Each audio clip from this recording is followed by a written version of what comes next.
निर्गमन अध्याय 25। ये एक रोचक बात है कि परमेश्वर तंबू का नमूना बताते समय केवल तंबू ही नहीं, उसके अंदर की सामग्री एवं साज सज्जा को विस्तार से बताता है जो तंबू में उपयोग की जानी थी। यहोवा ने मूसा से कहा, इस्राएलियों से यह कहना कि मेरे लिए भेंट लाएं, जितने अपनी इच्छा से देने चाहें उन्हीं सबों से मेरी भेंट लेना। और जिन वस्तुओं की भेंट उनसे लेनी है वे ये है, अर्थात सोना, चांदी, पीतल, नीले, बैंजनी और लाल रंग का कपड़ा, सूक्ष्म सनी का कपड़ा, बकरी का बाल, लाल रंग से रंगी हुई मेढ़ों की खालें, सुइसों की खालें, बबूल की लकड़ी, उजियाले के लिए तेल, अभिषेक के तेल के लिए और सुगंधित धूप के लिए सुगंध द्रव्य, एपोद और चपरास के लिए सुलेमानी पत्थर और जड़ने के लिए मणि। और वो मेरे लिए एक पवित्र स्थान बनाए कि मैं उनके बीच निवास करूं। जो कुछ मैं तुझे दिखाता हूं, अर्थात निवास स्थान और उसके सब सामान को नमूना, उसी के अनुसार तुम लोग उसे बनाना। निर्गमन 25, 1 से 9 पद। इस प्रकार लोगों को भेंट लानी थी, परंतु मांग क्या थी? उन्हें सुइच्छा से लाना था। हमारे देने के बारे में नया नियम क्या कहता है? यह कि हर एक जन जैसे मन में ठाने वैसे ही दान करे, ना कुड़कुड़ के, ना दबाव से, क्योंकि परमेश्वर हर्ष से देने वाले से प्रेम रखता है। दूसरा कोरिन्थियों 9 का 7। ये भेंट ना तो तनाव से, ना किसी दबाव से, ना किसी झूठे पत्र के अधीन देना था। परमेश्वर कभी नहीं चाहता कि आप दान देकर कुड़कुड़ाएं। अब यदि कोई आप पर दबाव डाल रहा है कि दो, तब तो आप अपने हृदय से नहीं दे रहे, परंतु इसलिए कि किसी ने आप पर दबाव डाला। आपने देने की प्रतिज्ञा की या प्रतिज्ञा राशि देना है। हमने एक माह या ऐसे ही समय से आपसे कुछ नहीं सुना और आपकी प्रतिज्ञा राशि नहीं आई, और कलीसिया आप लोगों की प्रतिज्ञा राशि पर निर्भर रहती है, और आप सोचते हैं, ओह मुझे चेक लिख देना चाहिए। आप इस बात को सुनकर गुस्सा हो जाते हैं। ये परमेश्वर को दुखी कर देता है। परमेश्वर ने कहा, इसे अपने पास रखो, मैं इसे नहीं चाहता। वो बुरी इच्छा से दी जाने वाली भेंट कबूल नहीं करता। परमेश्वर को मन मारकर अनिच्छा से देना एक भयानक बात है। परमेश्वर को तनाव में होकर ना दे, इसके बदले वो चाहेगा कि इसे अपने पास ही रखे। यदि आप सहर्ष नहीं दे सकते तो दे ही नहीं, क्योंकि यदि आप उस पर अपना अधिकार जताएं तो किसी भी तरह वो राशि के अंक ही मिटा देगा और इसके लिए आप कभी प्रतिफल ना पाएंगे। वे मन से दिए गए आपके रुपए को परमेश्वर ग्रहण नहीं करता, इसलिए आप आनंद के साथ नहीं देना चाहते तो इसे भूल जाएं। इससे तो बेहतर आप कुछ न दें। देना है तो हृदय से, खुशी से उसका भाग दें, परमेश्वर को रिस दिलाकर ना दें। एक भाई ने मुझे एक पत्र लिखा और उसने कहा कि वो अत्यंत परेशान था। उसका कारण ये था कि उसे सिगरेट पीने बाहर जाना था। कलीसिया आराधना में से उठकर और उपदेश के अंत में स्वयं सेवकों ने उसे अंदर नहीं आने दिया, जबकि वो चाहता था कि अंदर आकर सामने के पंक्ति में अपनी लड़की के साथ बैठे। इसलिए वो बेचैन हो उठा था क्योंकि स्वयं सेवकों ने उसे आने ना दिया। उसने कहा, मैं चंदे में $2 डालूंगा, और फिर वे मुझे भीतर नहीं आने दे रहे थे, इसलिए मैंने $2 भेजकर कहा, उसके बारे में क्षमा करें। मुझे दुख इस बात का नहीं था कि वो भीतर न जाने देने के कारण शिकायत कर रहा था, परंतु मैं उसके उस स्वभाव से दुखी हुआ जिसमें वो अपने $2 के लिए कुड़कुड़ा रहा था। परमेश्वर को सच में ऐसा रुपया नहीं चाहिए। यदि वो इस कारण दुखित था कि उसने चंदा दिया था, तो अच्छा होगा कि उसका रुपया उसे लौटा दे। मैंने उसे लिखा, यदि आपने यहाँ पैसा दिया और उसके कारण दुखित है, तो आप मेरे पास आइए और मैं आपका पैसा लौटा दूंगा। हम परमेश्वर के राज्य के लिए ऐसा पैसा नहीं चाहते हैं। परमेश्वर भी इसे नहीं चाहता है। जो आपने दिया है उसके बारे में कुड़कुड़ाना एक भयंकर बात होती है। मैं ऐसे लोगों से अप्रसन्न रहता हूं जो कहते हैं, ठीक है, मैं वहां आऊंगा और आपकी सहायता करूंगा। सहायता करने के बाद वे दुनिया को सुनाते हैं। कभी कभी कुछ लोग आपको कुछ देना चाहते हैं, और जब आप वो वस्तु ग्रहण करने उनके पास जाते हैं, तब वो आपको एहसान गिनाते हैं। यदि आप मन से नहीं देना चाहते, तो दे ही नहीं। यदि कोई मुझे दे और बाद में उसकी डींग मारने लगे, तब मैं ऐसे पैसों को जितनी जल्दी बने लौट देता हूं। मैं ऐसा दान नहीं चाहता। परमेश्वर भी इससे प्रसन्न नहीं होता है।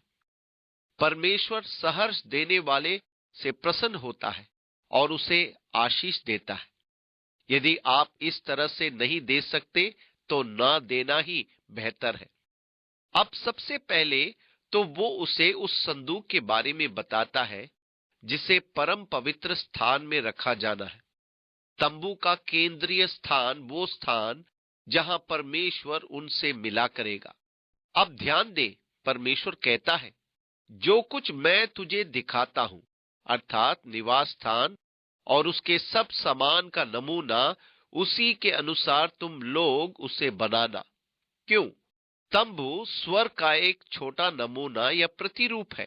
यदि आप स्वर्ग के बारे में जानना चाहते हैं, तो वो कैसे दिखाई देता है, और स्वर्ग का एक खाका मन में बनाना चाहते हैं, तो आप तंबू को देख सकते हैं, क्योंकि वो स्वर्गीय वस्तु का एक नमूना है। इस प्रकार परमेश्वर ने पृथ्वी पर स्वर्ग के छोटे नमूने को दिया कि कैसे दिखता है। स्वर्ग में परमेश्वर का सिंहासन कैसे होगा और मिलने या भेंट करने का स्थान कैसे होगा। इस प्रकार ये एक छोटा नमूना है। इसी कारण ठीक जैसे तुम्हें बताया गया है, उसे बड़ी सावधानी से ठीक वैसे ही बनाना। इसी कारण उन्हें करूब नक्काशी करके काट कर बनाना था, क्योंकि ऊपर स्वर्ग में परमेश्वर के सिंहासन पर करूब है। फिर परमेश्वर के सिंहासन के सामने प्रायश्चित का ढकना लगवाना। अब सबसे पहले तो वाचा का संदूक बनाना था। इसे बबूल की लकड़ी से बनाना और उसे चोखे सोने से मढ़ना था।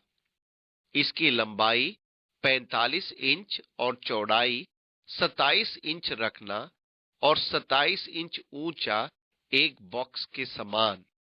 इस बक्से का ढक्कन दया आसन कहलाता था। तो सबसे पहले वाचा का संदूक बनाया गया, और उस संदूक में पत्थर की 2 पट्टियां रखना, जिन पर परमेश्वर ने 10 आज्ञाएं खोद कर लिखी थी। फिर उन्हें एक एपा जार भर मन्ना रखना था, जिसके द्वारा जंगल में परमेश्वर ने उन्हें भोजन खिलाया था। फिर हारून की छड़ी रखना, जिसमें बादाम के फूल खिल आए थे। ये याजकीयता का चिन्ह था।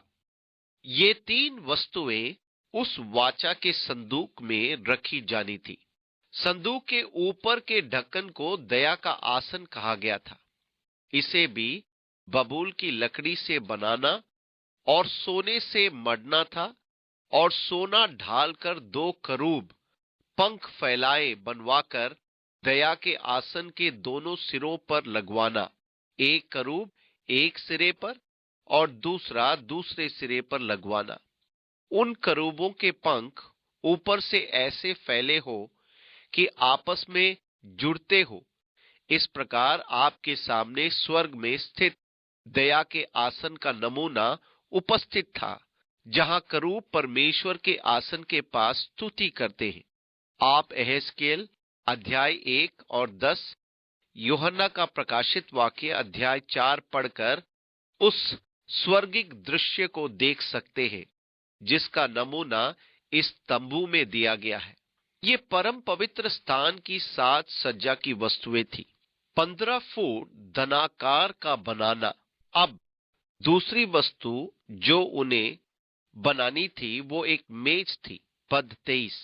फिर बबूल की लकड़ी की एक मेज बनवाना, उसकी लंबाई 2 हाथ, चौड़ाई 1 हाथ और ऊंचाई 1.5 हाथ की हो। उसे चोखे सोने से मढ़वाना और उसके चारों ओर सोने की एक बाड़ बनवाना। निर्गमन 25, 23 और 24 पर। यह मेज बाहरी कमरे के सामान का एक भाग थी। जब आप तंबू में प्रवेश करेंगे तब सबसे पहले वहां एक कक्ष होगा जो 15 गुना 30 फुट का होगा। ये पवित्र स्थान कहलाता था। ये एक पर्दे द्वारा 15 फुट के कक्ष से अलग किया हुआ था। 15 फुट का कक्ष परम पवित्र स्थान कहलाता था, जिसमें केवल महायाजक वर्ष में एक बार प्रवेश करता था।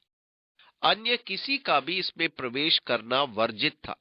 इस प्रकार जो समूह बनाया गया था उसके प्रत्येक कोने पर सोने का छल्ला लगाना था, जिससे कि जब जब उठाने की आवश्यकता पड़े तब तब सोने मड़ी हुई लाठियों को इन छल्लों में डालकर संदूक को उठाया जा सके। अभिप्राय ये था कि कोई भी मनुष्य संदूक को छूने ना पाए।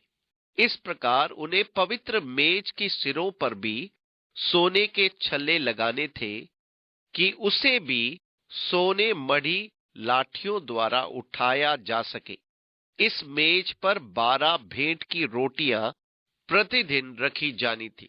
उन रोटियों को प्रति सप्ताह बदलना था।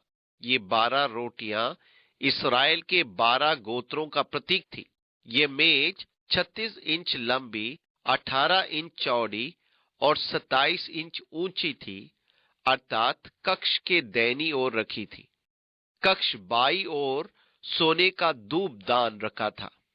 फिर चोखे सोने की एक दीवट बनवाना, सोना ढलवाकर वो दीवट पाए और डंडी सहित बनाया जाए। उसके पुष्पकोश, गांठ और फूल सब एक टुकड़े के बने। निर्गमन 25 का 31 पद। उसके फूल, पुष्पकोश आदि सब सोने के एक टुकड़े के बने हो, जिनका आकार बादाम के रूप में हो।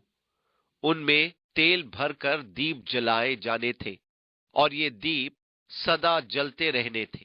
याजकों का प्रतिदिन का कार्य दीवटों में तेल भरना था और सुनिश्चित करना कि सातों दीपक निरंतर जलते रहे। इस तंबू में इन्हीं दीपकों से प्रकाश होता था। ये इस्राएल जाति के लिए परमेश्वर का चिन्ह है कि समस्त संसार के लिए प्रकाश बने। इस प्रकार जब याजक तंबू में प्रवेश करेगा तब उसके दाहिने हाथ पर सोने की मेज जिस पर 12 रोटियां रखी है और उसके बाएं हाथ पर दीपदान था जिसके 7 गुलदान चोखे सोने के बने थे और जो तेल से भरे हो, जो इस सच्चाई की प्रतिनिधित्व करते हैं कि परमेश्वर चाहता है कि इस्राएल संसार के लिए प्रकाश बने।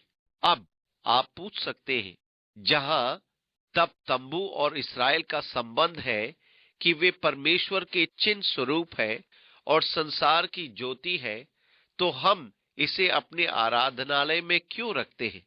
हमारे चर्च में दीप दानों के स्थान पर क्रूस या अन्य कुछ क्यों न हो? चर्च में दीपदान रखने का कारण यह है कि वो चर्च में मसीह की उपस्थिति का प्रतीक है। प्रकाशित वाक्य अध्याय 1 में, तब मैंने उसे जो मुझसे बोल रहा था देखने के लिए अपना मुंह फेरा और पीछे घूमकर मैंने सोने की 7 दीवटें देखी और उन दीवटों के बीच में मनुष्य के पुत्र सदृश एक पुरुष को देखा। उन 7 तारों का भेद जिन्हें तू मेरे दाहिने हाथ में देखा था और उन 7 सोने के दीवटों का भेद, वे 7 तारे सातों कलीसियाओं के दूत हैं और वे 7 दीवट 7 कलीसियाएं हैं। प्रकाशित वाक्य 1:20। मसीह की कलीसिया में उसकी जीवित उपस्थिति का एक अत्यंत आकर्षक प्रतीक है। हालांकि हम यीशु मसीह के क्रूस के कृतज्ञ एवं आभारी हैं और उससे महिमा पाते हैं तथा उसके लिए परमेश्वर को धन्यवाद देते हैं। हम निस्संदेह जीवित प्रभु की सेवा करते हैं। हम पुनर्जीवित उद्धारकर्ता की सेवा करते हैं जो जीवित है और अपनी कलीसिया के मध्य विचरण करता है। जब हम उसके बारे में सोचते हैं तब हम उसे कलीसिया के मध्य विचारण करते हुए हमारे साथ उपस्थित पाते हैं, जो सेवा देने के लिए तत्पर है और कलीसिया में आने वाले हर एक सदस्य की आवश्यकता पूरी करता है। अतः ये चर्च में पुनरुत्थित मसीह का चिन्ह है। इसी कारण हमारी कलीसिया में ये विशेष प्रतीक है, क्योंकि इसका हमारे लिए व्यापक अर्थ है। अब पद 40 में वो फिर से कहता है, और सावधान रहकर इन सब वस्तुओं को उस नमूने के समान बनवाना जो तुझे इस पर्वत पर दिखाया गया है। निर्गमन 25:40 पद। फिर से इस बात पर बल दिया गया है कि दिए गए नमूने का यथावत पालन किया जाए, क्योंकि वो स्वर्गिक रचना का नमूना है। इब्रानियों की पत्री में लिखा है, पृथ्वी पर का डेरा तंबू निश्चय ही स्वर्गीय वस्तुओं का चिन्ह था। इस विवरण से हमें परमेश्वर के सिंहासन और उसके आसपास की वस्तुओं का थोड़ा बहुत ज्ञान प्राप्त होता है। अब आप इस तंबू के और इसके दोनों कक्षों के नक्शे को समझ सकते हैं। पहला कक्ष 30 गुना 15 फुट का है, जिसमें दाहिनी ओर सोने की मेज पर भेंट की रोटियां रखी है तथा बाएं ओर दीपदान है और पर्दे के ठीक सामने वेदी है। पर्दे के पीछे 15 फुट का कक्ष है जहां संदूक है और उसके ढकना को दया का आसन कहा जाता है। उसके ठीक ऊपर गड़े हुए 2 करूब है जो संदूक को ढांपे हैं। यहाँ केवल महायाजक वर्ष में 1 दिन प्रवेश करता है, जिसे यौम किपुर कहते हैं, कि अपनी जाति के पापों का प्रायश्चित करे वर्ष में 1 बार। आइए हम प्रार्थना करें। अब प्रभु आपके साथ रहे और आपकी रक्षा करे तथा अपने प्रेम तथा अनुग्रह में बनाए रखे। प्रभु करे कि आप यीशु मसीह के लिए भले कामों में बढ़ते जाएं।